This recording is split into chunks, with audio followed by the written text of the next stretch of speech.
Hey there, fellow Texans. Welcome back to the James Show, News Talk 820, 93.3 FM, WBAP. I am your host, James Parker. I know, good to see you too. Just hush, we got to get to it, y'all, because the top story nationally is sort of us. It's the midterm convention is now the talk of the town because we have some new details on it. And I just had the guy, John Gruters was on, the RNC chairman, national chairman, was on yesterday, and he was like all tight-lipped about what's going on. And then overnight, they released some of the schedule.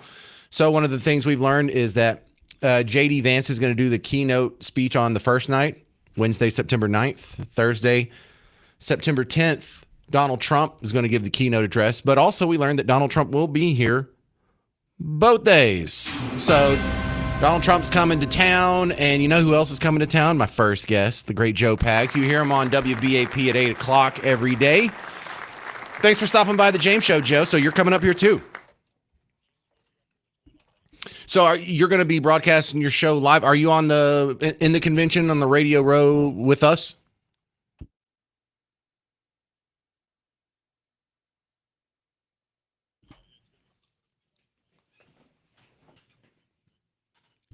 Never seen it for a midterm, and I was expecting something like CPAC, but I don't think they're going to have all the booths set up. I was talking to the RNC chair yesterday, and I think one of the big differences in CPAC is the level of security that's going to be going on around here. Did y'all have to jump through some extra hoops to get your booth yet, or is that something Sam took care of?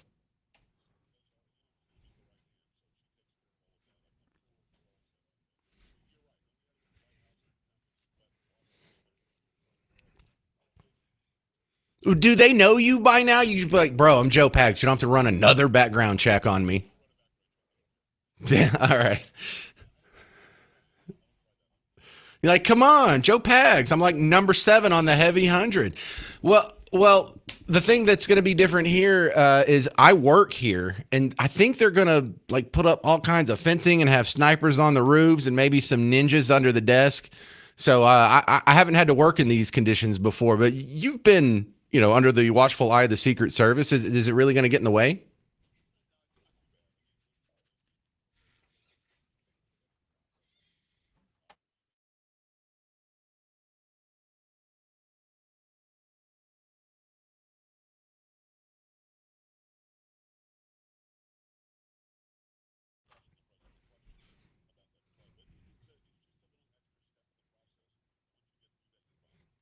So Joe Pags, the rumor, if you listen to some of my Team Blue friends, is that the Republicans must be scared because they've never had a midterm convention, but they're having one now, and they're putting it in Texas because they think Tallarico could win. Is this really about Tallarico?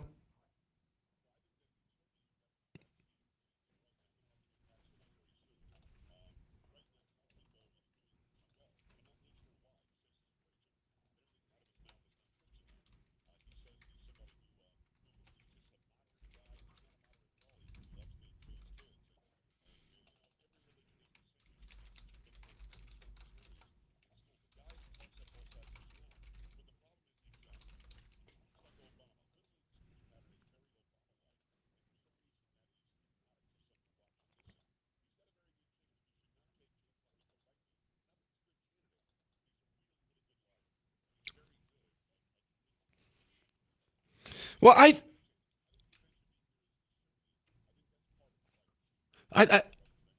one of the most difficult things that you have to overcome every election cycle is just the ubiquitous media narrative against anything that's team red. And so I don't even think there's anything special or demeaning about James Tallarico versus other candidates. It's just we have so many low information voters go out there, and almost none of them know what you just said, Joe.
Well, when we have the meme lords go off online, the consensus between those guys tends to be that Tallarico is just Beto but gayer.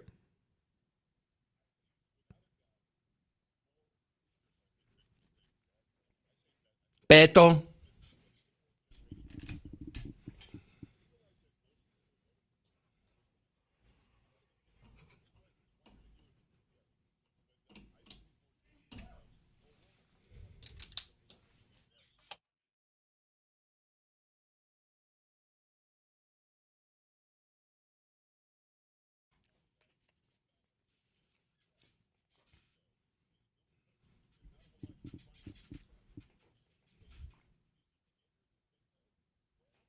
Beto. All right, Joe Pags. We have the midterms are notoriously bad for the incumbent party. Even if he does well, do you think Donald Trump keeps both the House and Senate?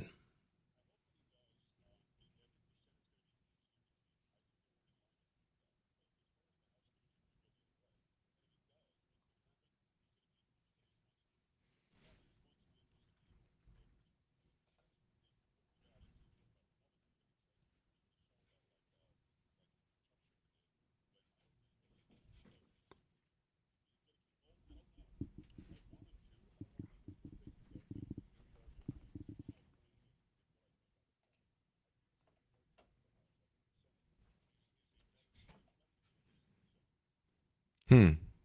Gain a seat in the Senate. I think that's the first time I've heard anyone make that prediction. But where would we pick it up? Minnesota, maybe Michigan.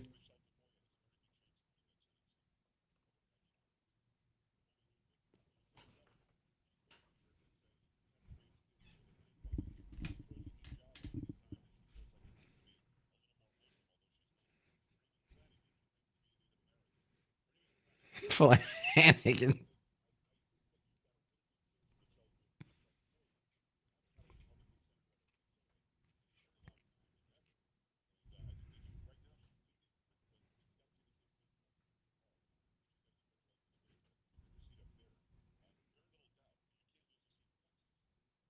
Joe Pags, what's coming on the show tonight? I got to wrap it up here.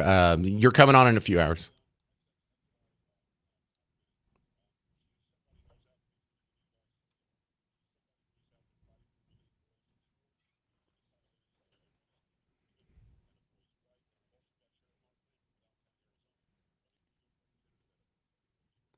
Dang. All right. Joe Pags. You can hear him at 8 o'clock from 8 to midnight here on WBAP. Thank you, sir.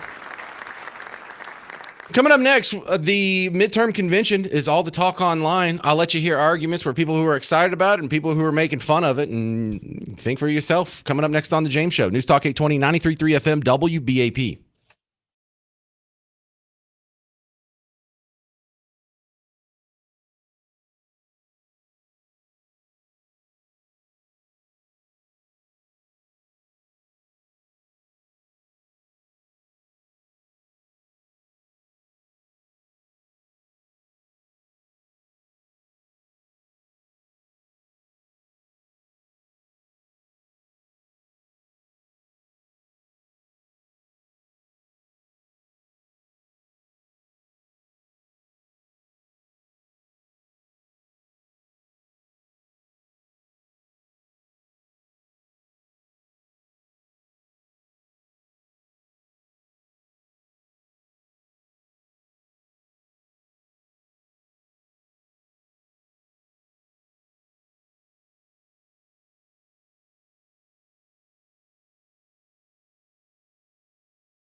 Well, this midterm convention is the talk of the town. Well, the talk of the nation. You know what I'm saying. I'm James Parker. It's the James Show. News Talk 820, 93.3 FM WBAP. It's September 9th and 10th, 2 weeks from today, 2 weeks from yesterday. The first midterm convention from either major political party is happening where I'm sitting right now. I'm at the American Airlines Center. Like when you walk into the American Airlines Center through the front door, you know how there's the offices on either side, like a little 5-story office building. I'm in one of those. And it's pretty cool in the fact that I get to observe what this top security apparatus is going to look like. And I'm allowed to tell you some things. I'm already not allowed to tell you some things. Did you read all that stuff, Garrett, from the Secret Service that we had to fill out and stuff? Are you to keep your mouth shut about certain things, or did you just sign it and not read it? All right. But you have to come in because it's only the people that have to be here that are going to be allowed to be here during the convention. And look, you can't blame the guy. He's already had like 4 different people try and shoot at him. But in this one, if you're a person that can do your work from home, they're telling you to work from home. Now, I am happy that this is getting so much national attention. I think that's absolutely fantastic. However, not all of it is good national attention, and I feel like we need to run through both of these. First, just the straight-up sterile, not opinionated look at what's going on. This is Mike Carter from Newsmax doing a report, just because, we're excited about it. I'm excited about it. It's happening at my work. We're going to get all kinds of awesome guests on the James Show and WBAP these 2 days. It's going to be really cool for you, too.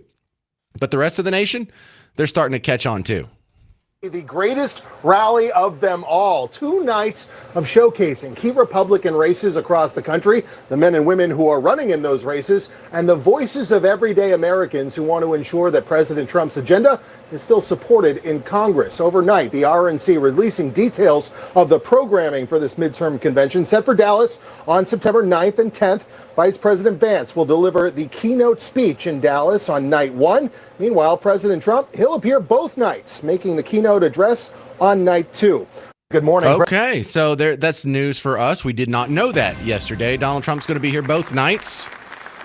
All right, so pretty positive there. Your Speaker of the House, Mike Johnson, in Texas today, actually a little clip of him was rolling around social media feeds where he's hyping it up for some of your neighbors down there. And look, Mike Johnson's not a guy that is going to get anybody like super excited. But I'm just playing this to let you know, this is the talk of the town. When the Speaker of the House is going on his visits this morning, he brought it up. All of our stars across the stage. We're going to highlight the great work of people like Monica De La Cruz, okay? Yes. We're going to talk about what we've done for the people. And then the president's going to look right into the camera and say, I am on the ballot, okay? Because even though his name isn't, right, his administration, his legacy, the American First agenda is. We got to get people to turn out. Last hopeful point. All of our stars across. So let's go to the negative side of the coverage here, the reaction. Now, someone pointed out that among the stars that were listed for the convention, they must have done a copy and paste job because at some point it was claimed, I didn't see this when I went and looked, it was already scrubbed. But someone online had said Marjorie Taylor Greene was listed as one of the speakers, and that would have made sense at the last convention or the convention before that. But she has been on the outs with Donald Trump and on the outs with Republicans and the Republican Party altogether. And not that she's gone squishy liberal on you. She's kind of run further to the right. And in this one, this is the negative about it. But this isn't the negative about the midterm convention from Team Blue. I don't even have to tell you what that is. It's racist, sexist, bigot, homophobe, literally Hitler. But this is actually worth a discussion here.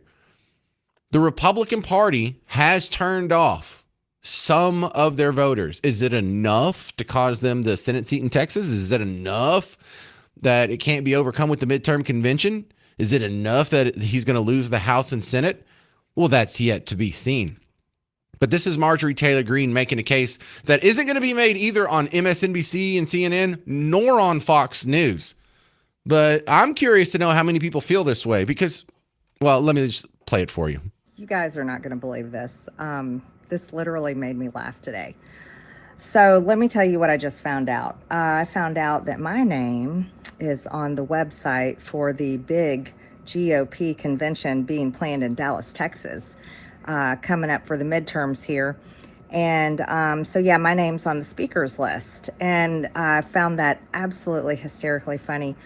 And I was like, well, what kind of speech would I even give? I mean, imagine being a Republican campaigning right now. What do you campaign on? Do you campaign on no more foreign wars while the president drug us into a war with Iran on behalf of Israel? Is that what you campaign on? Do you campaign on affordability, lowering the cost of housing and groceries and gasoline? That's pretty hard to do, especially under full Republican control. Affordability has not gotten better. Cost of housing hasn't gotten better. And gas and diesel is not better at all because of the president's broken campaign promises and betrayal of him running off and going to war with Iran and bombing a children school, blowing up a bunch of kids and then totally denying it or claiming it's under investigation. What else do you campaign on? Oh, wait, stopping the trans agenda on children. Well, it's kind of tough when Senate Republicans refuse to pick up the bill, my bill, as a matter of fact, that would make it a felony to perform transgender surgeries and treatments on anyone under the age of 18. My bill passed the House, but Senate Republicans haven't touched it. And oddly enough, Vice President J.D. Vance, he was the leading Senate sponsor when he was a senator. So odd they haven't touched that one. Maybe they really don't mean it. What do you campaign on? The Maha agenda? Oh, wait. They gave full protection to glyphosate. Kind of hard to campaign on Maha on that one. And COVID vaccines are still running rampant because it still has FDA approval. And then they approved another mRNA vaccine for the flu. Jeez, I mean, where do you go from there? Oh, we could talk about putting America first in our food supply, except the president just threw American cattlemen under the bus and is now going to import a bunch of foreign mystery meat, I guess from Argentina, oddly enough, where they just sent the meat back because it had problems. Even China rejected Argentina's meat. So it's pretty tough to find things to campaign on. I can't imagine what kind of speech I would give, which is why I won't be giving a speech at the GOP midterm convention in Dallas. So they need to take my name off of the list. They took her name off the list. But there's the back and forth. And I'm not in a position to fight back against a whole lot of that. I think about half of that was spot on. In fact, I would add a whole lot more. But it's not just the Republicans. If you're a Democrat, you have a lot of the same gripes as well. Now, you understand this because I'm assuming you're on Team Red, or at least Team Red sympathetic. Isn't it a little odd that the party that's supposed to be fiscally conservative seems to have no interest in balancing the budget, not even reducing the deficit or cutting the deficit in half? What big cuts have they made? When more than 70% of our budget is socialism, I think there's some big cuts that are on the board that should be on the board that they're not even talking about cutting. But did they put forward a bill to repeal Obamacare? How about just repeal Obamacare? Put that on a bill, everyone vote for it. No, haven't tried that. They can't get the SAVE Act passed and 80% of the country wants it. That's a literal 80-20 issue. Over 70% of Democrats want that. We can't get that done. I can't really come up with a whole lot of reasons to vote for Republicans without mentioning that the Democrats are worse. I mean, they're not completely failed like she was saying. The part that she was leaving out is, hey, stock market is at all-time highs. Our border is closed. Deportations are happening. So it's not a total loss. But how would you sell this? How would you sell this to the low information voter, the casual observer of politics, whose vote's going to go in and count just as much as you, but they don't know why they should be excited or even listen to this midterm convention? We'll talk about that next on The James Show. 800-288-9227, 800-288-9227. I'm James Parker on News Talk 820, 93.3 FM, WBAP. Hey, homeowners, James Parker here for Rhino Shield. Right now, it's 100,000 degrees outside. You would be saving money on your electric bill if you had Rhino Shield already. Well, the past is the past. I can't go fix your August electric bill, but we can go ahead and make the call, have them come out, fix up your house now, So you'll save all that money in the future. And this winter, when it gets cold, you'll be happy you have Rhino Shield. When it gets hot again and it's 1,000 degrees next summer, you'll be happy you had Rhino Shield. You will go through this cycle for at least 25 years because that's what the warranty promises. But really, we don't know how long the stuff will last. It's a new space age technology, and you'll just do it once and never have to worry about it again. So don't paint your house, coat your home. Go to rhinoshielddfw.com.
Welcome to the James Show, News Talk 820, 93.3 FM, WBAP. I am your host, James Parker. The talk of the town is the midterm conventions that are happening 2 weeks from today. Where I'm sitting, American Airlines Center, we have learned since yesterday's show that Donald Trump will be here both days. So J.D. Vance, keynote speech on day one, Donald Trump, keynote speech on day two, but we're told that he will be in town for both of those days. That's your big update there. Now, on my personal level, just talking to you as a WBAP listener, we're going through some pretty cool security protocols around here that I haven't had to jump through before. They're running a background check on me, and so I don't know what they're going to find. I mean, in Bug Tussle, do we even have permanent records or backgrounds to check? I mean, we don't even keep records out there. We still... Like, my first modem was a speak and spell. Jack in Euless, you're on News Talk 820, 93.3 FM, WBAP. Yeah, James, I'm concerned that when we get these people like the one that got her name taken off from being a speaker. Marjorie Taylor Greene. This happens on both sides of the aisle, but J.D. Vance in particular, if he sounds like he changed his mind about something that he previously was supporting, on a bill that's coming up, it's not because he doesn't want that bill passed. It's because of what's in the bill that they're not talking about, quote unquote, that everybody knows is called pork. Let's talk about the pork. That's probably why J.D. Vance changed his mind about something or didn't vote on something that she was referring to. Yeah, and that's so frustrating because both sides do that, and this is the problem you have when we roll all these bills into these omnibus. If we voted on these individual issues one by one, they wouldn't be able to do that. But Jack, you and I know why they don't do that, because they would dismantle half the government if it was actually held to account in a solo fashion. So yeah, you're absolutely right. But look, half of Marjorie Taylor Greene's criticism is legit though. And Jack, I hear a lot of this from my Democrat friends as well, and thank you for calling in. Let me spell out how this shows up with my Team Blue brethren out there, because I have a lot of Team Blue friends. I work in media for the last quarter of a century. My hobbies are music, so guess what? Musicians, pretty staunch Team Blue constituency there too, and other things I've been interested in. They're almost all blue stuff. So I have plenty of these friends, and you know what they gripe about? You know how we gripe about it? Like, why didn't they, after they lost the birthright citizenship case in the Supreme Court, why didn't they immediately turn around, write a bill, and try and pass an amendment that ends birthright citizenship in the Constitution? It's so popular, it just might pass. They don't even try. And it's, you know, the cynical people out there think, well, they don't want to solve the problem. They want to run on the problem. And my Team Blue friends say that about the Democrats. I'll give you a good example: abortion. Your entire life, all of your Democrat friends have just wanted abortion to be legal. They've just want, and at no point did the Democrats, even when they had the House, Senate, and presidency under Obama, they never sat down and wrote out a law that said abortion is legal and then tried to get it, not even vote on it, not even present it, not even get everyone on the record of where they stand on it. They haven't even tried for 5 seconds to actually accomplish what is one of the most emotional and powerful issues that they have. And the cynical among us make a similar conclusion. They don't legalize abortion because they don't want legal abortion. The small d Democrats want legal abortion. The big D Democrats, if that issue ever gets resolved, they lose power. They lose an incentive to get you to vote for them. How many women would consider the Republican Party if the abortion thing was all settled and passed and behind them, if they didn't have abortion hanging over their heads? Well, the Democrat Party doesn't want to find out, so the Democrat Party doesn't really do anything about it. But how do we win people over that are on the fence? I don't know. I think you have to be more like a Marjorie Taylor Greene than the go along, get along to go along type. The other crazy subplot that is happening here locally around the midterm convention is this idea on Monday in the city council. There's a finance committee meeting, and they were mentioning that it was cost $1.8 million for the Dallas Police Department. And that's just the preliminary estimate that was put out at the finance committee meeting on Monday. And so the local media, and to their credit, not our news partners, WFAA, they weren't caught up in this garbage, but some of the other media outlets were saying, wow, Dallas estimates $1.8 million in security costs for the national convention. Jeepers, what a drain on our society. Remember, it was just earlier this summer that if you had thousands of people come to and attend a giant event, this was an economic stimulus. Yes, we had to come up with $100 million new dollars for DART improvements and light rail improvements and police overtime and barricades and all this other extra around it. Oh, but don't worry about that spending. We will get that back in multiples because of the economic stimulus that happens when all these people visit. However, if you have 50,000 people visiting to go to the Republican National Convention, it's like, oh, what a bunch of parasites. They're going to be a drag on our economy. Oh, I get it. So it's only good if non-Republicans show up to visit, or y'all just can't say anything nice about Team Red, can you? And how could you turn what is obviously an economic stimulus? The city, the businesses around here, they're all going to benefit and make more money off of this event that wasn't going to happen, that wasn't on the books until recently. It's just a gift out of the sky for the businesses around here. They got to turn it into the negative. Look at how they all turn into fiscal conservatives, fiscal libertarians. When jeepers, $1.8 million for security for the national convention. Oh man, I don't know. We'll have to check with our accountant on this one, guys. Jeepers, I don't think we can come up with it. $75 million for a WNBA practice gym. Oh yeah, we've got that. Oh no. Geez, Parker, we're not broke over here. This is important. This is women's basketball. 800-288-9227. 800-288-9227. Coming up next, Ted Cruz addresses the data center backlash. I'm James Parker on News Talk 820, 93.3 FM, WBAP.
Hey there, welcome to the James Show, News Talk 820, 93.3 FM, WBAP. I am your host, James Parker.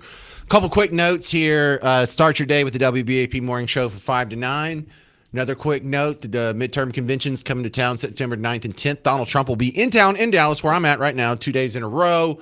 And I also have one of my screens in here in the WBAP mothership affixed on Fox News where it says, we are awaiting a verdict in the Lindsay Clancy murder trial. So if you're interested in such things, you'll be getting that update any second now. But the midterm convention, they're really ramping up the coverage of it now. It's a good thing. This is something that I believe that we are going to be seeing on a regular. This is going to be the norm. This is my prediction. In 2 years, of course, it's going to be the presidential election cycle. And of course, both major parties are going to have a convention. Hell, even the libertarians are going to have a convention. And then I bet you in the next midterm cycle, if you remember this, trying to remember this, in the next midterm cycle, both major parties are going to have one of the big conventions. And this is just going to be the new norm.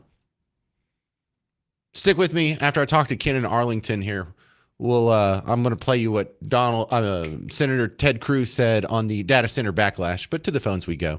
Ken in Arlington, you're on News Talk 820, 93.3 FM, WBAP. Hey, there wouldn't be any pushback if the mayor of Dallas didn't switch parties. What do you mean, pushback on the convention? Of course there would be. They wouldn't start liking Republicans and happily funding their security just because the major... No, but they wouldn't want an ex-Democrat turned Republican going to a Republican convention. So they're going to throw every thing in their way to say, okay, well, we're not going to pay for security of this, even though we can't pay our employees. It used to be a 5-day work week. Now we want them to do a 4-day work week. And if you could see the moon through the cloudy sky, you have to take the day off. Oh, no, I like that attitude, Ken, but I don't. I think they would be the same amount of animus toward the Republican convention, whether or not the mayor had switched parties. But our mayor is one of the more interesting political figures that we've got going on in Texas right now because he did the switch. But Ken, I always felt like the switch was inevitable. I was working. I was working at a TV station, and we used to get his press releases in the newsroom. And I was like, are we sure this guy is a Democrat? Are we? Because it would say like the mayor of Dallas speaks out against the defund the police movement. It's like, wait a second. That's not a Team Blue talking point. What is going on here? And it was just press release after press release. And for a year, I felt like he was chumming the water and setting that up. And not only has he switched to the Republican Party, I went to one of the little events, the Republican National Convention Committee, the people that actually set up all the events and booths and whatever. They had an event for the media 2 weeks ago, and he was there, and he actually spoke at this very internecine Republican subculture event. Sure, and I mean he's just like the he's another African political commentator, and he does a bunch of posts too, and he switched parties, and became a Republican, and they're throwing him underneath the bus as well too.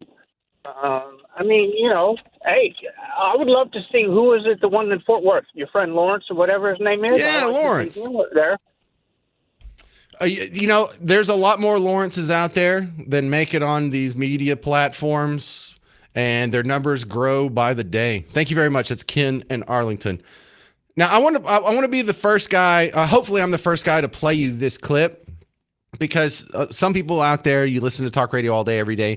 You might have heard the last 30 seconds of this clip already, but it's just icing on the cake.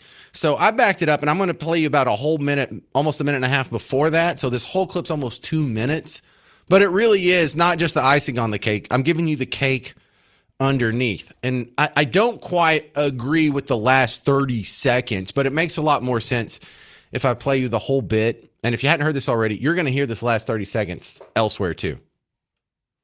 And from China's perspective, they want us to never build another data center and basically cede all of AI to them. That would be a bad outcome. So is what are Ken real Paxton concerns? Or Governor Abbott falling for Chinese propaganda? No, because if you look at what they're saying, I agree with what they're saying. The concerns the voters have are twofold on data centers. Number one, water. Number two, power. Water is a very real concern. Here's the good news.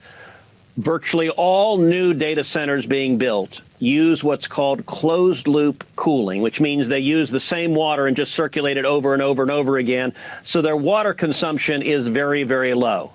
I agree with Governor Abbott, who's putting rules in place that say if you're going to build a data center, you have to minimize your water consumption so you don't consume too much of the water from the community. That makes sense.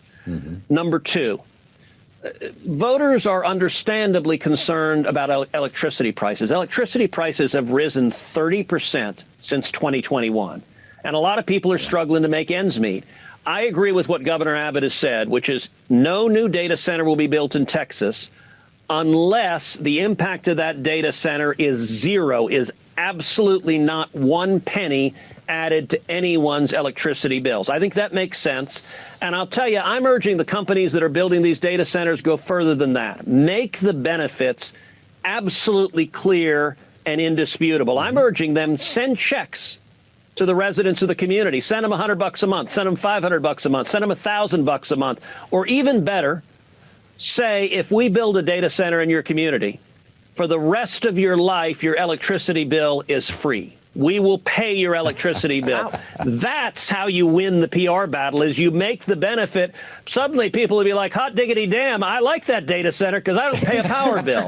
That's how you win these fights. All right. Now, obviously, I don't agree with that last part, but the cake underneath the icing, I thought was solid arguments, and it means more coming from somebody else besides me, because I know you don't agree with me, and I'm kind of a questionable guy, and I got it. It's whatever. So if you don't believe me, you believe what you just heard from Ted Cruz there?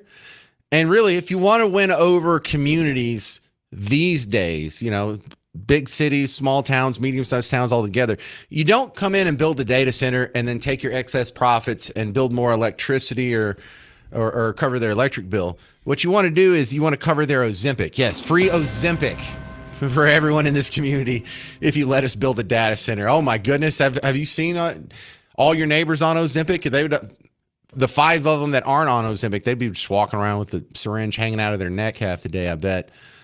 And that is an exaggeration. This Labor Day, $1,000 could be yours. Enter now for your chance to win and make your holiday weekend even better.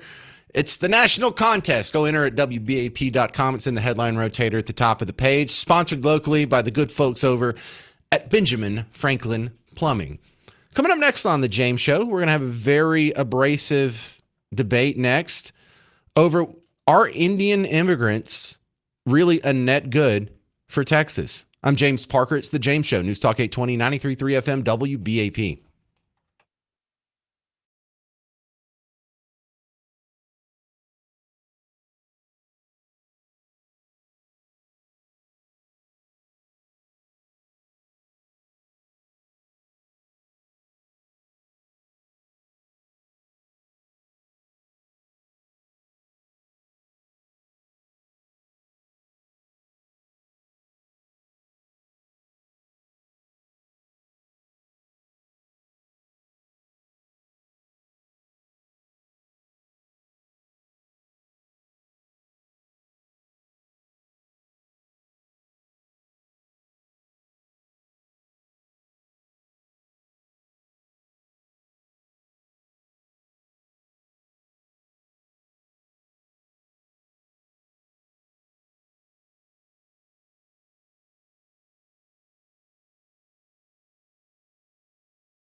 Are Indian immigrants good for Texas? I'm James Parker. It's the James Show, News Talk 820, 93.3 FM, WBAP. Don't get shy on me now.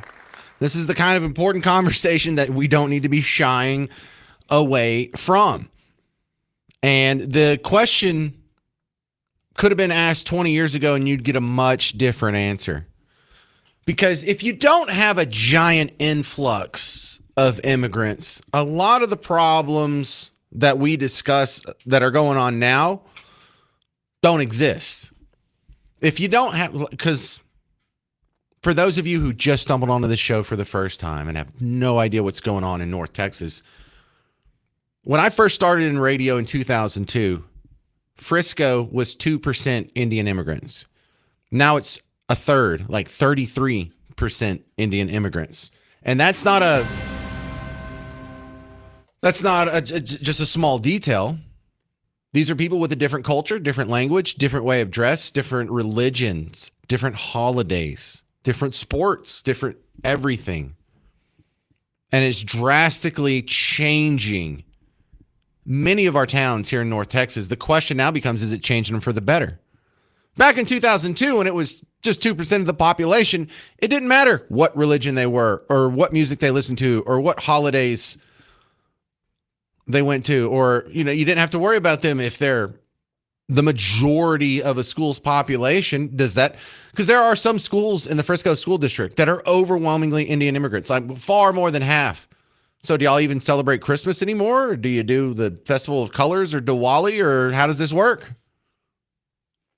So a lot of these issues are only coming to the forefront because we've had a ridiculous amount. Hundreds of thousands of immigrants have moved to these enclaves in North Texas in the last 20 years. And this is where the convulsions are coming from.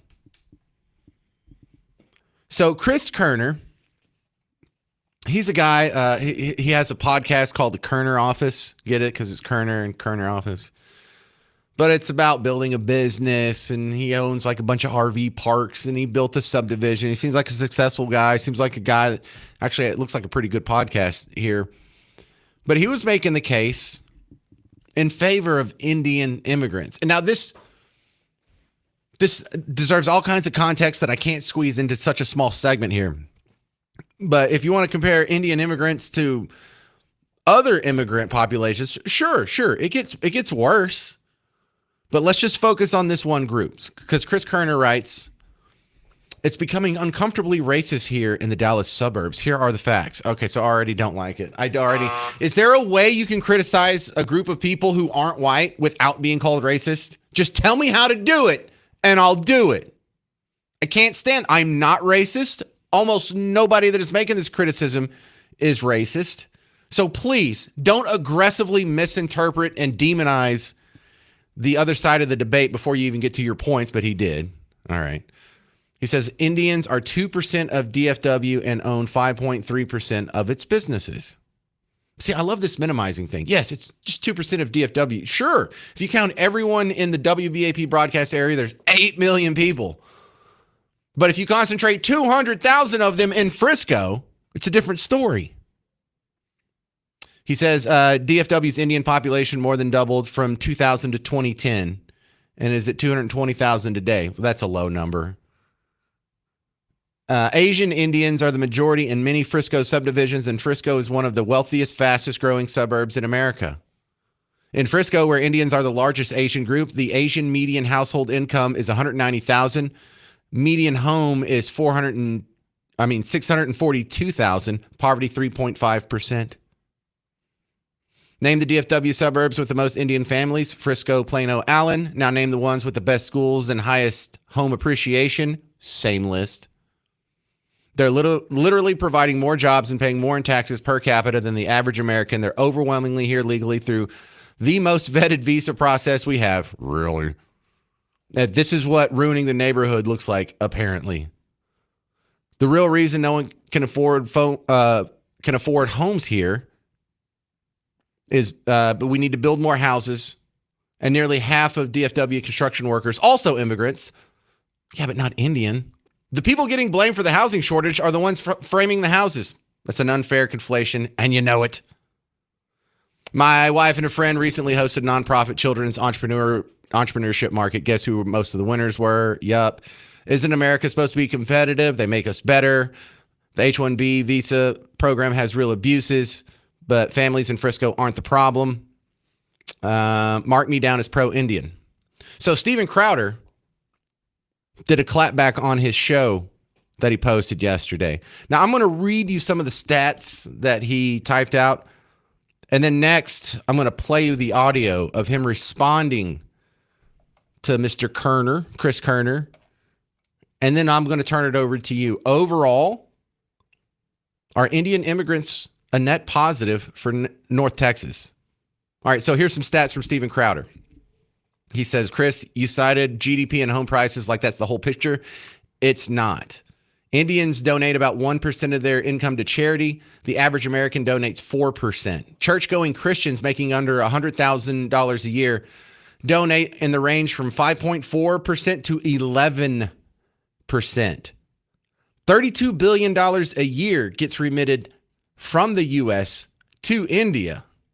And you can see what he's making the case that they have money to send back to India, but not to donate to charity here. So they're just coming, taking resources and sending it back to there and not adding to our communities here. Hang on. He also says Plano and Frisco were already top-ranked Texas school districts back in 2010. The median household income in Plano and Frisco has been over $100,000 since 2010. And at no point did you explain how any of this actually benefits America. Maybe because you're too busy peddling your get-rich-quick courses to have a real answer. I don't know. He might have a good podcast. But the back and forth on this, I find pretty interesting. I'll play you the audio of Steven Crowder's clapback, and then I want to hear from you. On the net, on the whole, of course some of them are good. Of course not all of them are bad.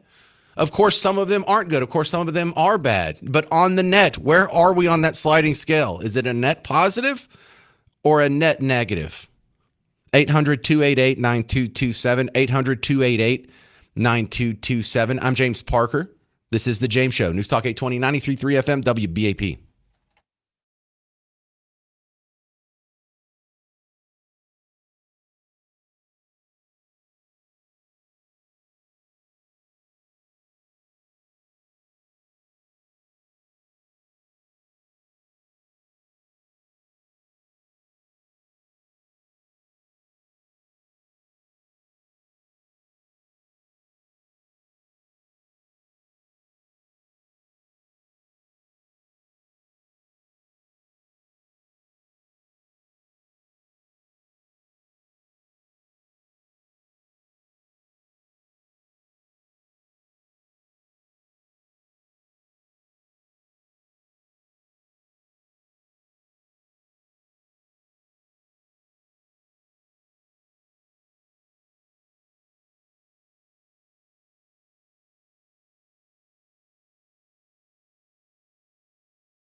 Well, we're talking about if Indian immigrants are a net positive on North Texas. I'm James Parker. It's the James Show, News Talk 820, 93.3 FM, WBAP.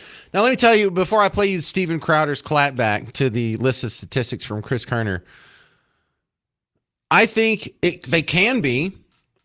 If we use the immigration system, I think in the spirit as it was written, the question to this would be, the answer to this question would be, of course they're a net positive.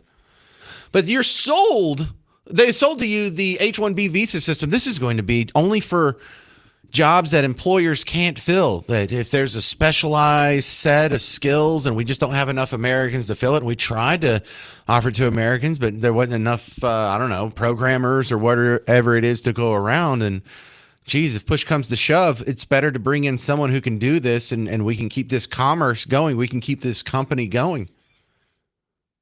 And that's not what it's been in practice. In practice, what it's been is twofold. Number one, if it's a skilled job that American already has, he can be replaced with a much cheaper person under the H-1B visa program, even though someone already had the job. And that's what it's been used for primarily. Secondarily, you've also noticed how many of these people coming here working no-skill jobs are here on H-1B visas. The guy at the gas station, the guy driving your Uber, the guy doing your DoorDash, the guy that shows up in all of these other unskilled jobs. What is he doing here? How many of those are H-1B visas? So it's a lie. It hasn't lived up to what it was supposed to be, especially considering that computer programmers, and I mean, ladies and gentlemen, Americans out there with a computer science bachelor's degree have a higher unemployment rate than the general population. This is how much the H-1B visa system has been abused and how much it is a lie. And because it does that, because it has replaced and destroyed the careers of tens of thousands, if not hundreds of thousands, of computer science programmers, engineers, and other somewhat skilled jobs, I think it's a net negative. I think if it was used as intended, it would be a net positive. But when all you're doing is importing people to destroy the lives, careers, retirement savings of American families needlessly, of course it's a negative thing. Now, let me play you Steven Crowder. And if you want to add in your 2 cents, 800-288-9227. But Steven Crowder has a little bit of a chip on his shoulder. And I like it. We should. Because I wish, because what Chris Kerner was saying, I think it came from a good place, and he wanted to come out with some statistics that made his Indian neighbors look good, and he was just trying to be a nice guy. But do they ever talk about you like this? There's no one on Team Blue that has ever gave out a list of statistics on how white male Americans are a net contribution or good for society. Have you ever seen it? Show it to me. Send me the link, and I'll offer a retraction before the end of the show. But part of this, the chip on the shoulder, comes from they never talk about you like this. And that should tick you off. Steven Crowder. Indians give charitably or donate about 1% of their income. Compared to Americans overall, 4%. They give a quarter. Compare that to church-going Christians, particularly in red states, where this is a topic of concern. It's about 11%. So people in Texas, church-going, conservative, God-fearing, good guy God, Christian God, Americans, are very charitable, and you see a bunch of Indian immigrants, again, just discounting the fraud, the degree mills, come in, and they are clutching, wrenching, covetous old sinners. We allowed to care about that? Hey, let me ask you this. You ever done business with them? I know businesses here that have to have different policies. Yeah. For Indian immigrants and neighbors. You know why? Because they start negotiating after the contract, and they go, well, actually, but look at this, there's a dent, and so I'm going to pay you nothing. Yeah. It's happened to my dad multiple times. He's been scammed. Yeah. Multiple times. You know why? Credit card chargebacks. It's okay to do. Yeah. It's okay to game the system, especially if it's a white Westerner. This is regardless of income level. Poor Christian conservative Americans give more than rich liberals. And poor conservative, middle class, or wealthy conservative Christian Americans give about 10 times more than Indians.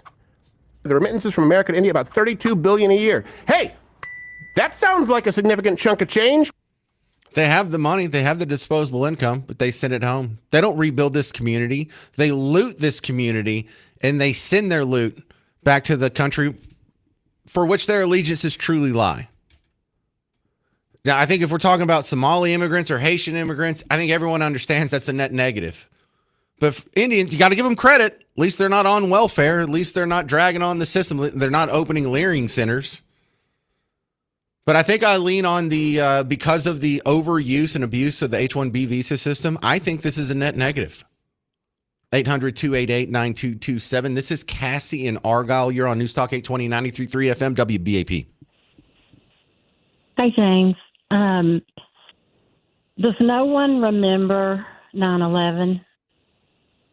Yeah, that wasn't done by Indians. Who was it done by then? Muslims. Well, most of them are from Saudi Arabia. A couple of them were Yemeni. I think one was Egyptian, but none of them were Indian Muslims. They were Muslims, but so your point half stands. Anyway, go ahead. They hate America. They want to destroy America because they want to turn it into something else. And yes, they're very nice. They can be very nice, but it's all a facade. And the sooner we realize this, the sooner we're going to wake up and say, no, we are not going to let you take over our country. And 9/11, sorry, but they came from over there. And no one should be trusting a single one. Now, let me say on the flip side. You got 30 seconds. They are here. God allowed them to be here. God made them just like he made us.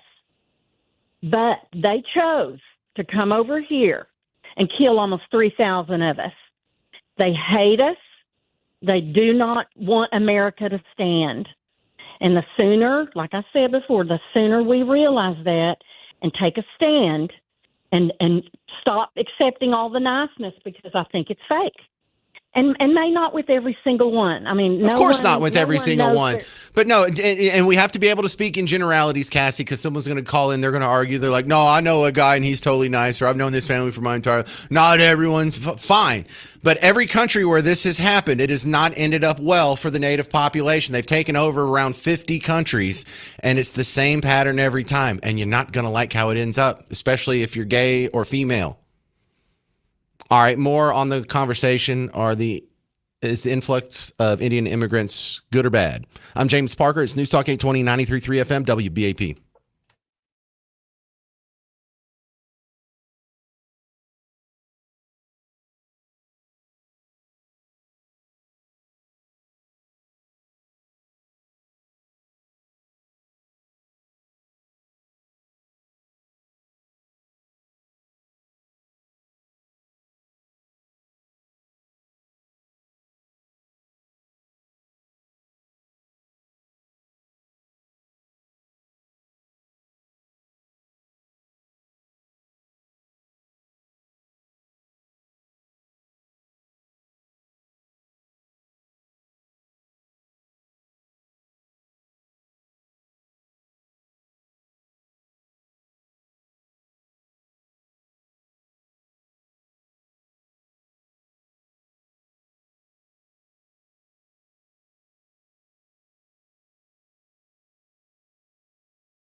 All right, you're about to get some hot opinions from your neighbors on our current question on the James Show.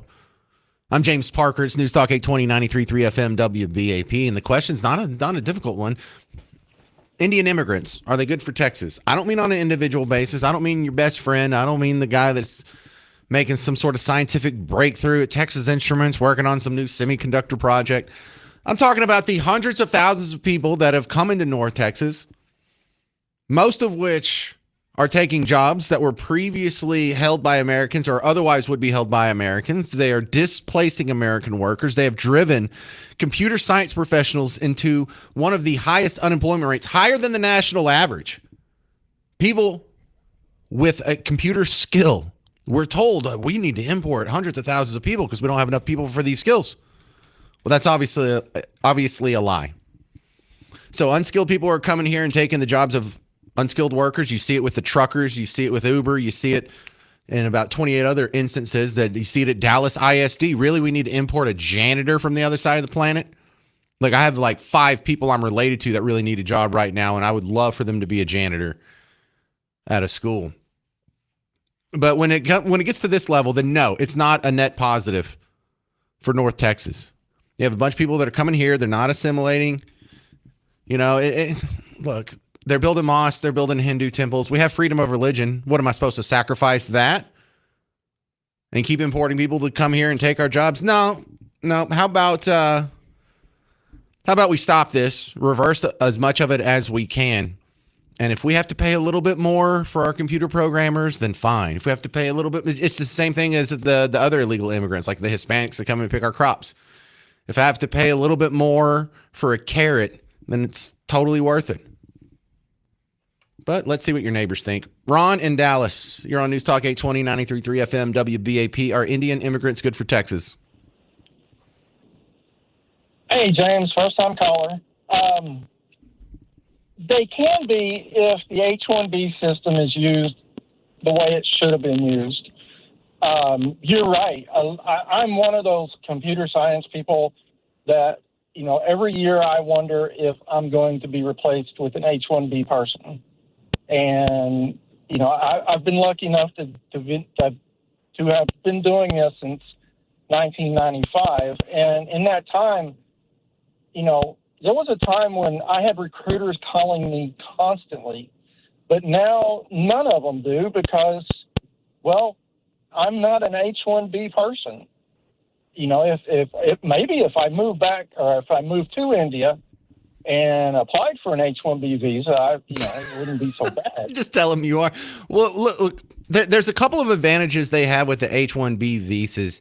And not only do they get to pay a significantly lower salary, but they have these people locked in. You own them. Because if Ron in Dallas goes and he works for EDS or Intel or Texas Instruments or any of the other awesome companies that have their headquarters here, and he gets a better offer from some other company, he's out.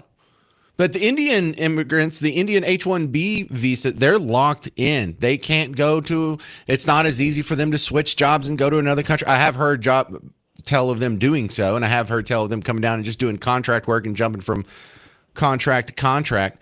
But you also have a group that's going to be a little more behaved because at any point the employer can revoke the H-1B sponsorship and send them home. So they have a more obedient, slavish workforce that's also cheaper. All right. Thank you, Ron in Dallas. Let me get some more calls. Martin in Euless. You're on News Talk 820, 93.3 FM WBAP. Thank you for taking my call. And I've mentioned this before, and I'd appreciate a little bit of latitude. So as a legal immigrant that spent 17 years of my life going through all the hoops that were placed before me to get here, this subject is very sensitive to me. The bottom line to this is real simple. If you cannot pledge allegiance to this country and this country alone, then you don't need to be here, period, end of sentence. And as far as the freedom of religious business goes, I get it, but there is a little bit of a caveat. Not all, but many of these people do not recognize our Constitution and demand that they are allowed to live in epic cities under Sharia law.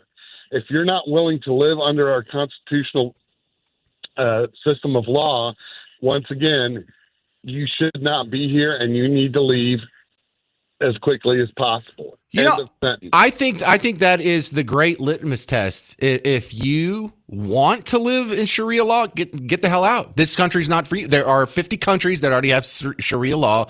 Go live in one of those. And it's the headscarf thing. You know, I saw a white lady wearing a headscarf the other day, and she looked just super duper American. And that made me wanted to just bang my head against the nearest grocery store shelf, because I was thinking, you have traded in a culture of freedom and women's liberation and equality and voluntarily gone and put yourself in chains. What is going on?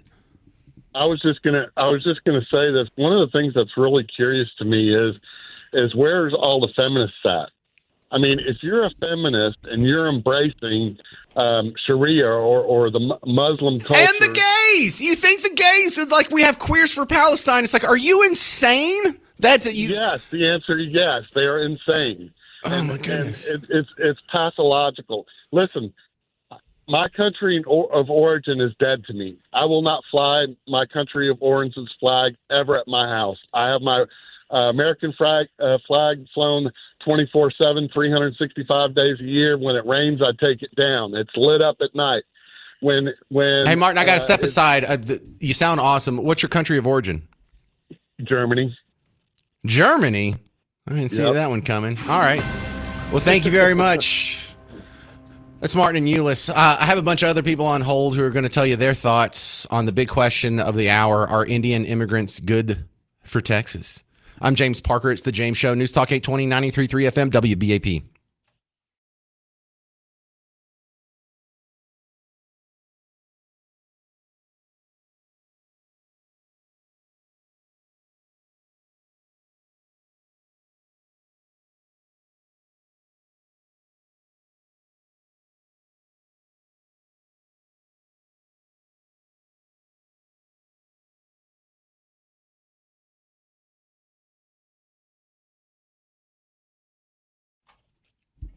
Hey there, fellow Texans. I know what you're going through. You're getting older. You're trying to stay active. You're trying to get some exercise. You're trying to have some hobbies. And I don't know what you're doing. If you're walking, if you're jogging, if you're hiking, if you're playing pickleball, if you're just trying to keep up with the grandkids, if you're trying to lead an active lifestyle and do the right thing and be healthy, but pain's getting in the way, do not let that stop you. James Parker here for QC Kinetics.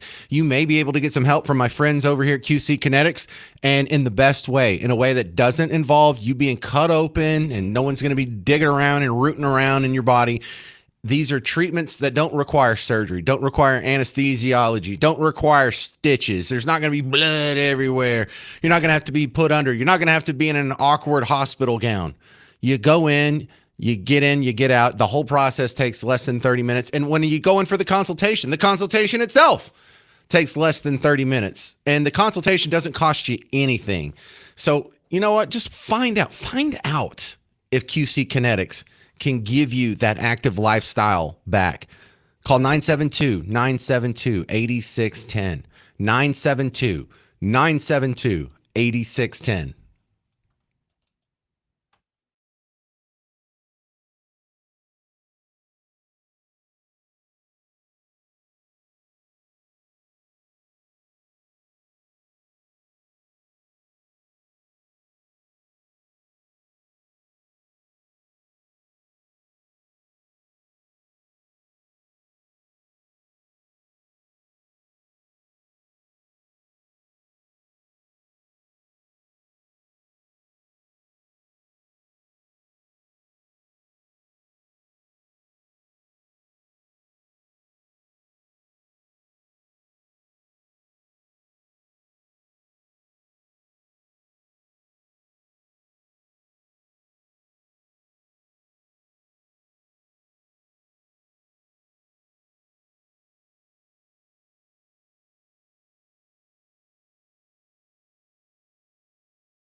Are Indian immigrants good for Texas? I'm James Parker. This is The James Show, News Talk 820, 93.3 FM, WBAP. For those of you who are just joining us and you're like, well, that's a little abrasive, hang on. The spirit of the law, the H-1B visa law, you got to bring in people when jobs can't be filled, especially if there are specific skill jobs that can't easily be replaced. Makes no sense for unskilled jobs, but that's not how it's been in practice. What it's been in practice is big companies and corporations exploiting the H-1B visa system specifically to put Americans out of jobs and pay foreigners at a fraction of the cost. Now, granted, it has allowed some of our products that we enjoy here in America, especially on the tech side, to be a little bit cheaper than they otherwise would be, but hundreds of thousands of Americans have lost their careers and had their future flushed down the toilet. And had this whole career with a degree and all this experience add up to nothing, and they didn't even do anything wrong. They train their replacements, they're thrown out on their butts, and now they can't even go drive Uber or get behind the wheel of a big rig because you got H-1Bs taking up those jobs too. So if we were following the H-1B visa program in the way it was intended, the spirit of the law, I think most people would agree that the Indian immigrants are good for Texas. But there is such thing as too much, and we're past that. Dave in Mineral Wells, or I'm sorry, Daniel in Mineral Wells. You're on News Talk 820, 93.3 FM, WBAP. All right, I just wanted to make a few points. So I'm in the service industry. I'm a residential plumber, and this is one ethnicity where I typically say, dealing with them every single day, 2 to 3, that it's all of them.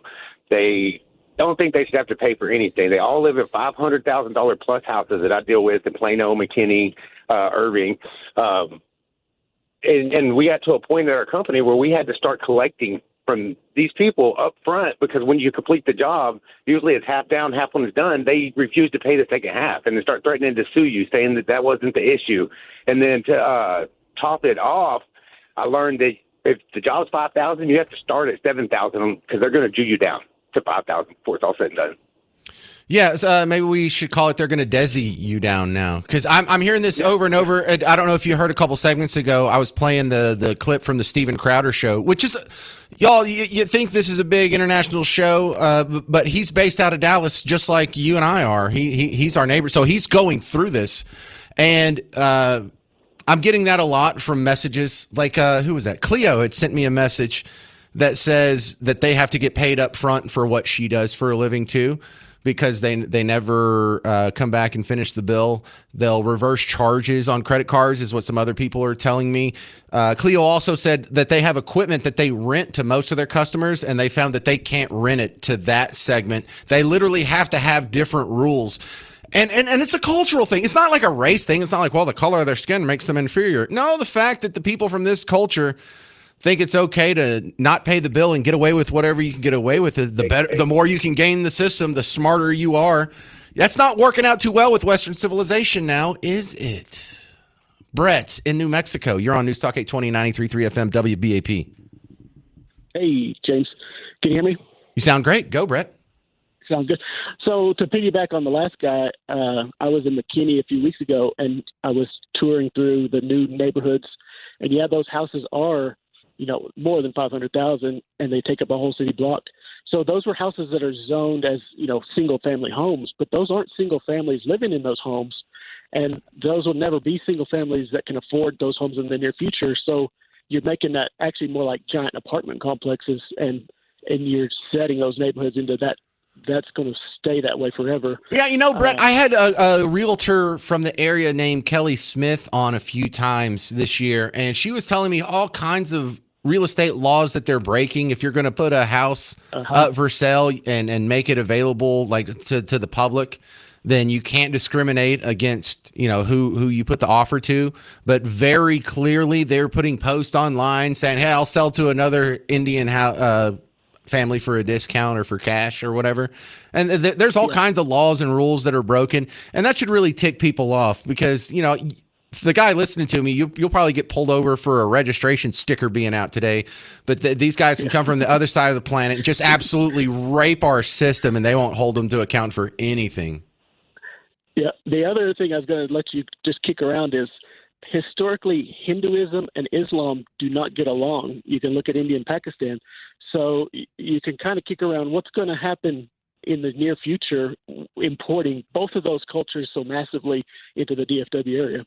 Oh yeah, what could possibly go wrong? Yeah, Jammu and Kashmir are lovely places. They never have any conflicts there.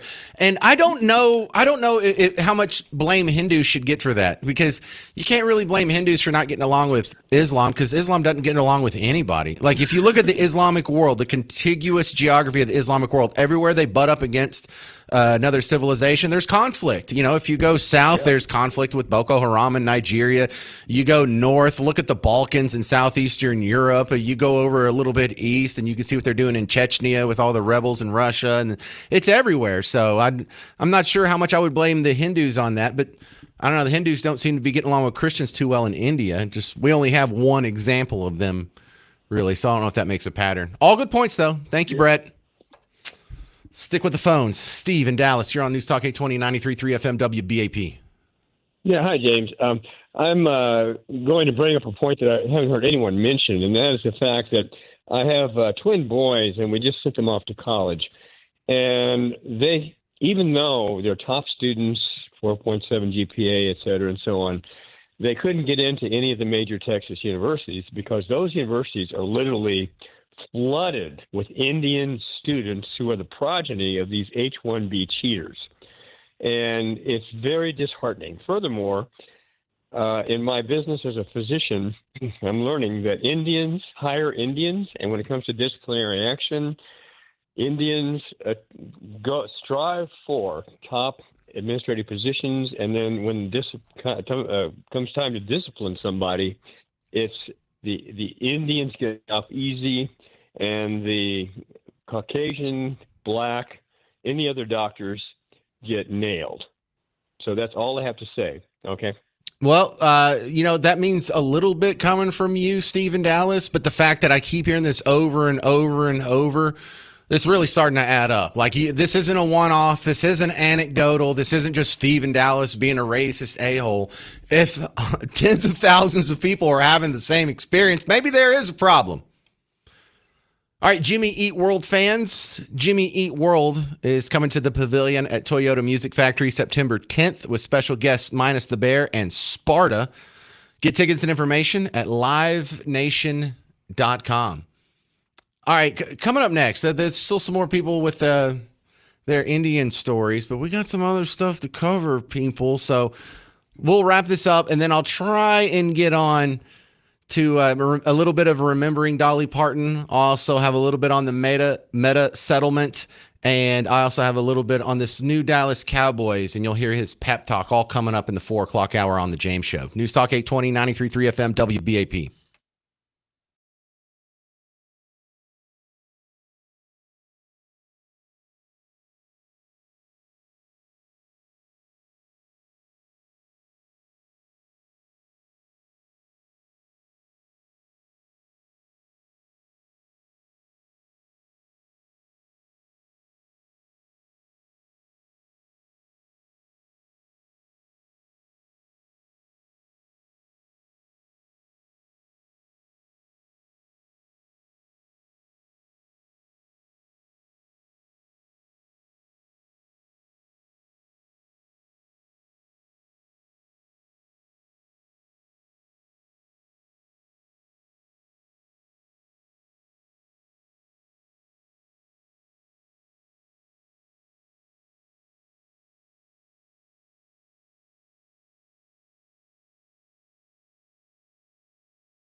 Well, apparently a lot of your neighbors have some strong opinions when I ask the question, are Indian immigrants good for North Texas? I'm James Parker. It's The James Show, News Talk 820, 93.3 FM, WBAP. For those of you just joining the show, don't get all offended or sensitive here, because I think we've all generally agreed that a small amount of Indian immigration for the right reasons, for the right jobs, for the right purposes would be a net positive for Texas. But we're way past that point. We have H-1B visa holders that are coming in, not taking up jobs that Americans won't do, literally kicking them out of their jobs. I played you the story on yesterday's show about the guy who had to train his replacement. And after he was done, he took his life. And I'm not making this up. This isn't some rando posting this on Facebook, and I'm just reading it unverified. This was what J.D. Vance said. This was from August 21st. I remember when somebody would come to school and tell me that their dad had just found out that he had lost his job, that the factory that employed their parents was going overseas to China or to Mexico. In other cases, American workers didn't just have their jobs destroyed, they got told they were being replaced by a foreign worker, and then they had to train that worker before they got replaced.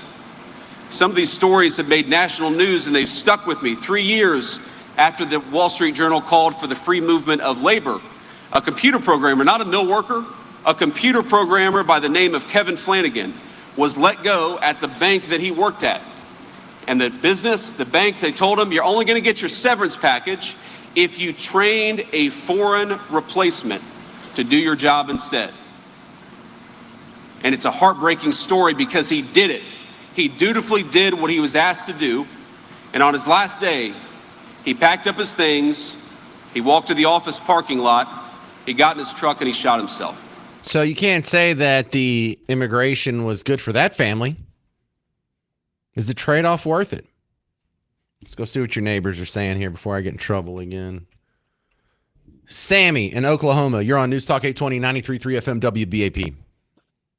James, are you familiar with the Sherman-Denison area and Choctaw Casino?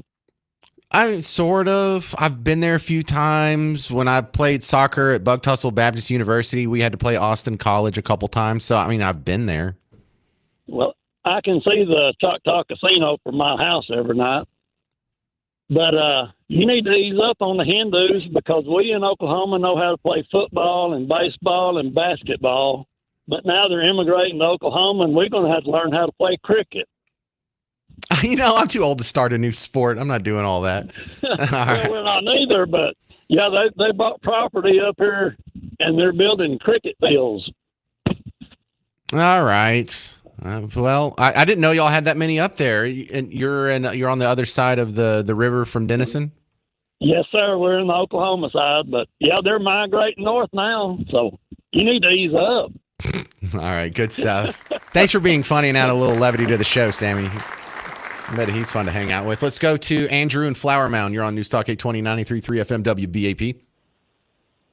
Hi, I just wanted to add that years ago, I worked for a company that was a commercial engineering company out in Westlake.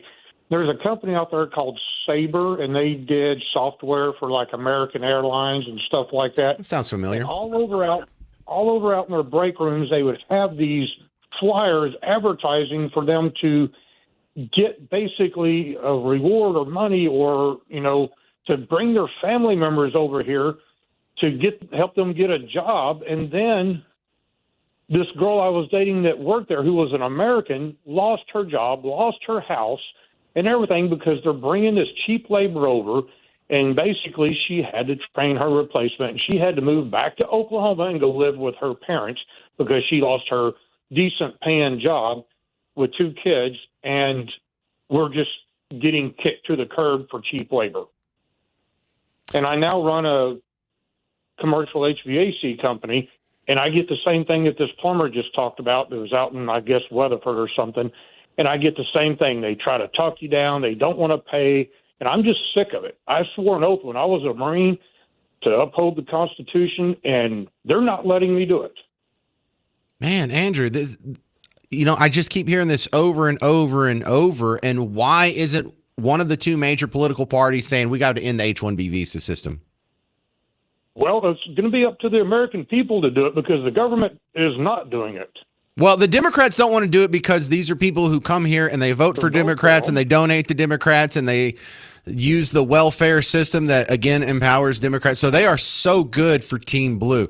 Now, for Team Red, my only theory here that makes sense is for Team Red, not the average voter, but for the average donor, the average power player. That you got to think these guys are the ones that own businesses. These are the guys that have software companies. These are the guys that have construction companies. These are the guys that have the employee workforce that would benefit if they could just undercut them silly Americans and import their replacements for half the cost. So, and that's my only theory, because I think the overwhelming majority of Team Red wants this to end, and I think about half of Team Blue wants this to end. Because that's another thing that I've noticed, and thank you very much for your call, Andrew, is my friends that are Democrats, they vote Democrat. They'll even admit that they're liberals and Democrats. Two things. None of them think that men can have a baby. They are all on your side when it comes to most of the trans and LGBTQ issues. And none of them want an open border. This is Matt in Benbrook. You're on News Talk 820 93.3 FM WBAP. Hey, James, what's going on?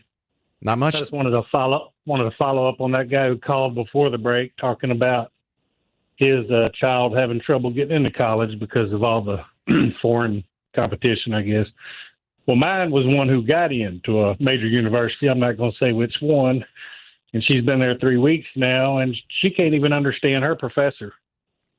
Oh, man. She's Indian. Yeah. She's got 3 out of her 4 professors she cannot understand. She's going into engineering. She cannot understand them, and all the Indian kids in class are getting preferential treatment because they're following along just fine. It's very frustrating. Well, you know what? I'm glad you brought that up, because that was something that Governor Abbott just moved on earlier this year. He's like, I'm going to propose that we end using H-1B visas in our school system. It's like, we were doing that yesterday? Why were we doing this to begin with? All right, Matt, thank you for putting a little bit of color into that black and white picture for us. That's Matt in Benbrook. So I guess the consensus is no, this level of abuse and over immigration, I don't think it's even a problem with Indians. I think we'd have this same complaint if it was Germans coming over. 800-288-9227. Coming up next, I think this is a good time to go back and play the Limbaugh laws. You might have heard me play this on the James Show a couple times before. You might have heard Rush Limbaugh when he said it on WBAP years ago.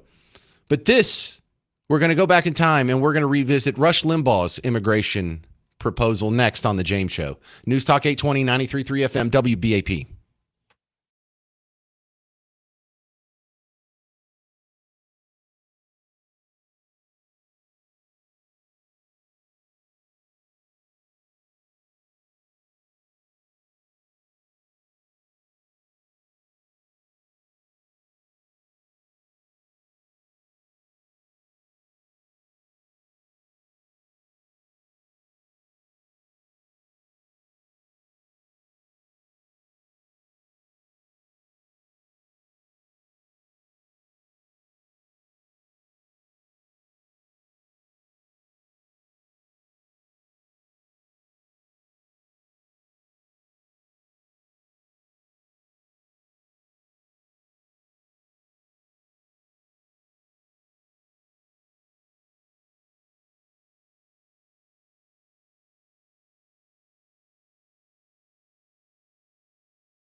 Hey there, welcome to the James Show, News Talk 820, 93.3 FM, WBAP. Welcome to the big show. Hey, coming up in 2 weeks, the Republican midterm convention is going to be in town. It's going to be here at the American Airlines Center. I'm going to be doing James shows live from the floor of the convention. So you want to tune in September 9th, September 10th. Those are the two big days. When it's those days, just put it on WBAP. Who knows who we're going to be dragging onto the James Show when the big party rolls around. Now, we are in the middle. If you're just joining us, we're talking about immigration again. And there was an interesting back and forth between a couple of podcasters, a couple of streamers here. One of them, his name's Chris Corner. He's based out of Dallas, got a nice little podcast about business. And he was making the case that Indian immigrants are a net positive. And look, I'm not saying all Indians are bad or Indians, like individual Indians. There's nothing negative about any group of people based solely on their race or their ethnicity or any immutable traits. But then I played you Steven Crowder, also another guy who's a comedian, streamer, podcaster based out of the Dallas area who has firsthand knowledge of this. And he gave the other side, and I found his side to be much more convincing. Now, in the interim, we've heard from a bunch of your neighbors, every single one of which agreed with Steven Crowder. Now, I'm sure there's other people that have differing opinions and they just didn't call in, but I don't think this is even close to a 50-50 issue. Now, if you want to catch on to the wisdom from the godfather of talk radio, the great Rush Limbaugh, he has spelled out his immigration preferences long ago, and they've been memorialized in a 90-second video. Everybody's making immigration proposals these days. Let me add mine to the mix. Call it the Limbaugh laws. First, you immigrate to our country, you have to speak the native language. You have to be a professional or an investor. No unskilled workers allowed. Also, there'll be no special bilingual programs in the schools with the Limbaugh laws, no special ballots for elections, no government business will be conducted in your language. Foreigners will not have the right to vote or hold political office. If you're in our country, you cannot be a burden to taxpayers. You are not entitled to welfare or food stamps or other government goodies. You can come if you invest here, an amount equal to 40,000 times a daily minimum wage. If not, stay home. But if you want to buy land, it'll be restricted. No waterfront, for instance, and as a foreigner, you have to relinquish individual rights to the property. And another thing, you don't have the right to protest. You're allowed no demonstrations, no foreign flag waving, no political organizing, no bad-mouthing our president or his policies. You're a foreigner. Shut your mouth or get out. And if you come here illegally, you're going to jail. Now, you think the Limbaugh laws are harsh? Well, every one of the laws I just mentioned are actual laws of Mexico today. That's how the Mexican government handles immigrants to their country. Yet Mexicans come here illegally and protest in our streets. How do you say double standard in Spanish? How about no mas? All right, so there's the great Rush Limbaugh doing the Limbaugh laws. And if we had just followed that, would there be any leering sinners controversy? No, because they wouldn't qualify for any of our social programs. So would we have the problem with the home health care or the hospice center fraud or the daycare fraud or the learning fraud or the medical transportation fraud or the H-1B visa fraud? No. I think one of the most frustrating parts about this situation, this storyline, is how easily it would be fixed if only the people in charge wanted to. Kendall in Thorndale, you're on News Talk 820, 93.3 FM, WBAP. James, thanks for taking my call. And what I want to say is the three things that the people from India want to be is attorneys, lawyers, and engineers. They also speak the King's English. And I knew the sales manager for IBM India and also one of the vice presidents. So what they don't realize is that I was talking to Walmart today to order a part, and he was in India. So they speak the King's English, and I've dealt with a doctor who's Parkinson. They go to med school at 17 years of age. So that's the real key there. I didn't know the guy I was talking today was in India. So they're driven to be either engineers attorneys or lawyers? You know, I think that's to their benefit. That actually speaks well of them. Because when we talk about the Somali immigrants that are coming over here, they're not overwhelmingly falling into these high skill, and it's not just high paying, it's high production there. And what is it, 70-80% of Somali immigrant households are on welfare. After 10 years, it's still above 70%. So what you just said actually, I think makes a good case for more than it is a detriment. Well, let me say that there's over 100,000 Indians working for IBM. Oh, I believe that. All right, thank you, Kendall. Let's go to, this is Tyler in Princeton. You're on News Talk 820, 93.3 FM, WBAP. Hey, James, thanks for taking my call. Just had a real quick thing because this is all very recent and my first time experiencing this personally. Kind of a twofer for you. My wife works in the health industry. She's home health nurse and recently got laid off from her job because AI somehow was able to take her position. So now that we're looking for jobs, we've been noticing looking through these job listings that a lot of these places, including like Medical City McKinney, they only have job listings for H-1B visa holders. So you can't even apply to, there are pages long, like a lot of positions open that you can only apply to if you had an H-1B visa. Want to get your take on that. That should be illegal. And in fact, that runs completely afoul to the H-1B visa law, or the spirit of the law. Clearly, no one's getting handcuffs thrown on them and being arrested and charged with a crime for this. But the whole reason the H-1B visa was sold to us was under the guise of this is going to be for the poor small business out there who can't find enough of these hard to find niche skilled workers. And if we have to import them from somewhere, then, as our sort of our last resort, then I guess we'll use these H-1B visas. And now they're just using it to front load the employment search process and pay half of what they were going to pay your wife, Tyler. You know what this is. It's really not that complicated. They're undercutting Americans. They're screwing over Americans for the benefit of not just foreigners, but also the evil, rich businessman who's already making millions and millions of dollars and whatnot. And it's crazy when you put it in the context of like the minimum wage arguments that are happening, because they're like, well, you just don't want wages to go up for poor Americans. I'm like, no, you don't want wages to go up for poor Americans if you're importing their competition. So it's amazing. They only like when wages go up if government is forcing the hand and taking liberty away from people in their private contracts. But when the very obvious negative consequences of a flood of cheap workers comes over here and depresses American wages, I'm a racist if I argue against it. That's a no-win situation there, folks. Dan in Frisco, you're going to be my last word on this, Dan, so don't stink. Hey, James. Thanks for taking my call. Yep, go ahead. I have firsthand experience with this. I've been dealing with, I'm in technology, so I've been hiring regular workers. I've hired H-1B visas. But I can tell you first,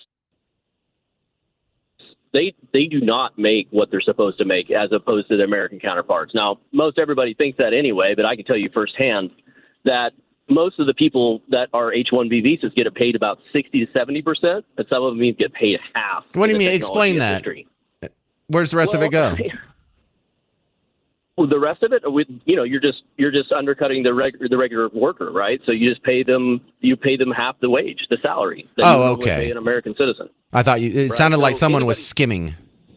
No, that does happen with some of these companies that actually do the staff hog. I've seen a few executives get let go of that for that sort of thing. But what's really happening though is a lot of these H-1B visa people come over here, and we're not talking about like say you're just your software engineer. We're talking about your executives.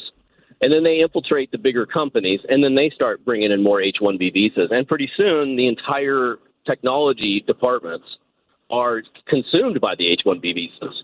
And that's where that's what I've been seeing a lot of. And it's very frustrating because even if you have people that you want to bring in that are citizens, They don't want to pay for them. This ticks me off too because half of the country is so hypersensitive about white people being racist and white people getting preferential treatment and white privilege and white people pulling strings and white people not giving opportunities to other races. And then here is a bald-faced example of it happening over and over all day, every day. And no, they don't see that one. No. We're only concerned about racist if it's against you, if it makes you look bad. If they're screwing you over, though, Parker or Dan in Frisco, then that's not a problem.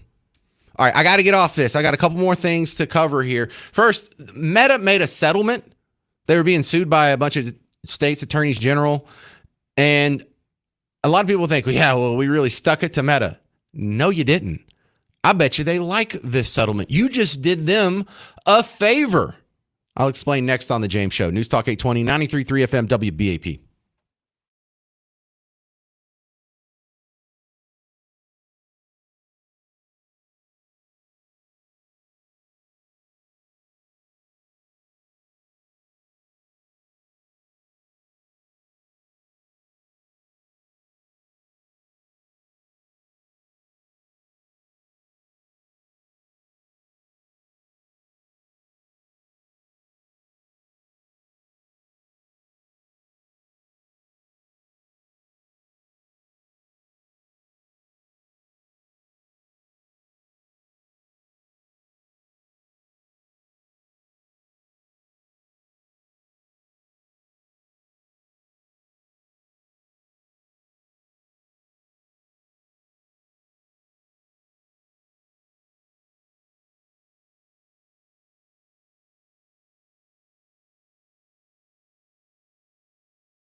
You know, this Meta settlement isn't a slam dunk.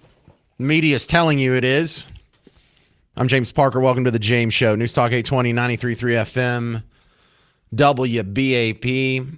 And you've probably heard through someone's newscast somewhere that there was a lawsuit with a bunch of states going against Meta for making their product too addictive. Before I even play the news bite here from Fox News, what a dumb lawsuit. I mean, what an incredibly dumb lawsuit. There are only a handful of businesses that don't want repeat customers. Like maybe the gravedigger, or if you sell caskets, that guy's not going to buy more than one. No, but with notable exceptions. Pretty much the point of every business is to be addicting to their consumer. If you have a restaurant, you want to serve them food so good with service that's so pleasant and an atmosphere that's so comfortable that they get addicted. They have to go back. If you own a store, you want your customers coming back as much as possible. If you're a mechanic, you're not going to go sabotage someone's car. But every time something naturally bad goes wrong with their car, you want them to think of you. This is what is the point behind every commercial you just heard on the last break. When Blue Ribbon Roofing has a customer, they want them to be addicted. They want to give them a great roof, really fast, awesome cleanup, awesome service, helping with the insurance claim, better than they ever expected. So they're addicted. Next time they need a roof, they'll call. This is the modus operandi of almost, and again, I'll say almost every business ever. So the idea that there's some sort of malady, there's something controversial about an app wanting its users to pay more attention to it, it's just bonkers to begin with. It is brain damage levels of stupidity. And I'm tired of pretending like it's not. I hear a lot of people say, well, they did this on purpose. They're hooking these kids. They know what they're doing. All right, let me play the news and then I'll finish tearing this apart. And breaking just moments ago, an update on Meta's landmark trial. States that filed the lawsuit and Meta agreeing to settle claims that the company's social media platforms harmed children. I have an iPhone.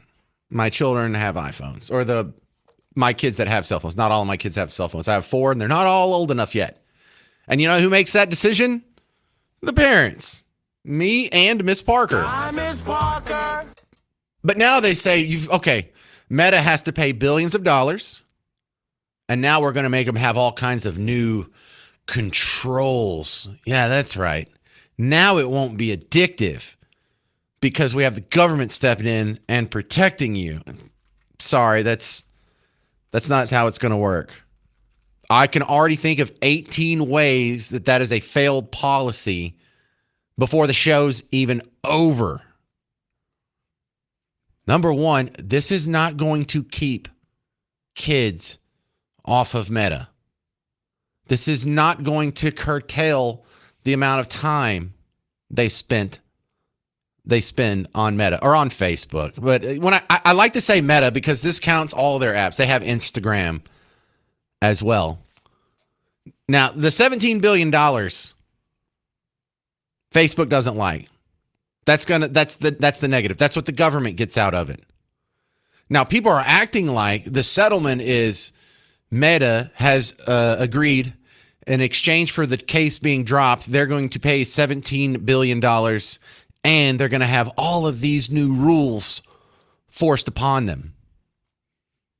No, that's not the way you think about this. What really happened is in exchange for Meta paying $17 billion, their part of the concession is the new rules. And you're like, well, why would they want new rules on themselves? No. It's not going to be new rules on themselves. It's going to be new rules on the social media industry, which means the barrier for entry for any upstart competitor to Meta just made the moat a little bit wider, just made it a little bit more expensive and onerous to rise up and challenge Meta or Instagram or any of the other existing social media platforms that made their rise without these extra rules on them. But kids can get around this in 5 seconds. One of the rules is they won't be able to stay on for more than a certain amount of time, or they won't be able to stay on overnight. And if you think that Meta is just going to say, okay, well, if you have a teen account or a kid's account, then you got to follow these new rules. These kids are going to go around them and figure out how to get adult accounts, and it's not going to stop them. And here's the other devious part. For you people who think, well, it's a good idea, we should limit their amount of time. We already have the ability to do that. We have parental controls on our kids' phones, and Miss Parker can go on right now and turn off all their apps if she wants. Or she can say you only get 1 hour a day on Facebook, or you only get 1 hour a day on Instagram, or you only get 1 hour a day on your text messaging. You can shut it down for the whole thing. You can have it only where a handful of people can call in and text, and you make it just family. You can have the whole thing turn off every day at bedtime at 8 o'clock. You can have another rule, one of the rules in the Parker household: no phones in your room. If you're at home and you're using the phone, you have to be in a public space. There's all kinds of rules. Parents can take care of it. The technology was taking care of it. Apple was taking care of it because parents were demanding it. These were totally unnecessary new rules. This was a new grab of power. A new lever of power has just been claimed by the powers that be because of this case. And it's not punishing Facebook. Facebook loves it. You just did them a favor. Damn it. You just calcified the existing elites in their positions in the tech world because you made the moat a little wider for new guys to jump in. Good job. Good job. Economic illiteracy wins again because people are scared. And the whole basis for the argument is, what about the children? Pretty much beats every red flag on the James Show into the ground. They did everything but accuse you of racism in this one. 800-288-9227 if you got anything on that. But coming up next, we're going to end the show on a very positive note. There's a new player on the Cowboys. And it's the first time anyone from his tribe has been in professional football. And I don't mean that as a euphemism, literally his tribe. You'll hear his story next on News Talk 820, 93.3 FM, WBAP.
Well, the Cowboys have signed the first member of the Navajo Nation to play in the NFL. I'm James Parker. It's the James Show, News Talk 820, 93.3 FM, WBAP. And I'd never heard of Shiaz Pete before, but his attitude and the post-game locker room speech, something everyone would like. Now, you can't see him, but he's an Indian. He looks like an Indian, except he's huge, except he's a lineman. He's an offensive lineman. So just imagine an Indian that's about 300 pounds. And what did he do at the combine? He benched, he did 18 reps on the bench press. The bench press is 2 plates on each side, 225 pounds, which I'm a man of size, and that's about my max right now. He did that 18 times, just in a row. Just cranked it out. I can run faster than him, though. His 40-yard dash is a 5.46. So I think I got him on that one. But this dude is huge. 6'8" and 3/4 inches, 309 pounds. This guy can really crush some Whataburger. But it's the attitude. It's the humility. It's the friendship, the goodwill. He's not cussing. He's not bragging on himself. Just listen to this. He's a guy, and you've got to imagine, he's a rookie. He just signed into the NFL this year. He didn't know if he'd go pro. And I always like to watch these guys because they're 23, 24, and they're walking out into this new world, and it's got to be more than they could have ever imagined. And some of them handle it well. Some of them let it go to their head. Some of them, I don't know, just get all wrapped up in drugs, end up wrecking their car. But listen to this. Shiaz Pete, the post-Cowboys pep talk from August 22nd. Well, that was an incredible win. I am very fortunate to be amongst you and to play in the same field where the same star hold it on our chest. And I'm proud of us. I'm proud of how far we've come. Man, this game, fate, brought us here as strangers, but this game, this star, this team will make us brothers. Dang,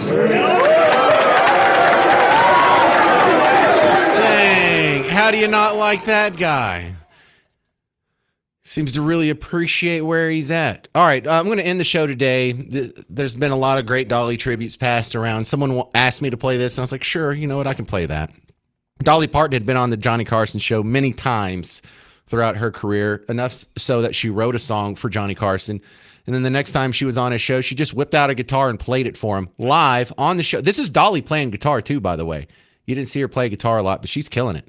What's the song you said you made up? Well, I wrote this song because it's been real good for me ever since I started on your show. And you said one time, once I got to be real famous, I probably wouldn't come back on the show, but I always will. I'm here about as much as you are.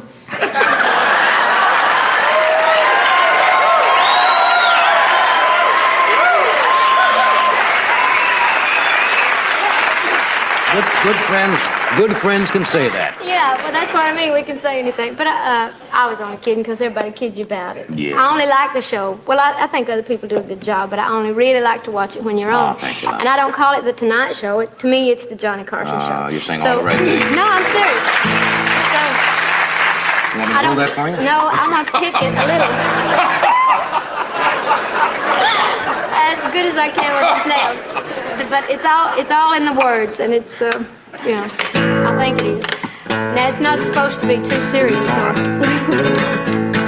I have come a long way from the hills of Tennessee, and I've worked hard to make the folks back home real proud of me. Now everybody knows my name, no matter where I go, but I never really made it till the Johnny Carson show. Dreamed of stardom since I was just a kid. $1 million dream beneath this $13 wig. In my bell-bottom jumpsuits with my rhinestones all aglow, I became an overnight success from the Johnny Carson show. From polyester paradise to silk and satin frills, from a 48-foot mobile home to a mansion on the hill, from moonshine to rare wine, a Packard to a Rose, but I never really made it till the Johnny Carson show. Now there's only one small problem. Sometimes I get disturbed. The folks sometimes get me confused with Monty Rock the Third. But still I think it's worth it, and I just thought you should know that I'll always owe a special thanks to the Johnny Carson show. Ah, what a good way to end the show. I'm James Parker. That's going to do it for the James Show. If you need more James Show action, go check out the James Show podcast and all the awesome video clips I put up on all the social medias. Stay put. Mark Levin's coming up next. You're listening to News Talk 820 93.3 FM, WBAP.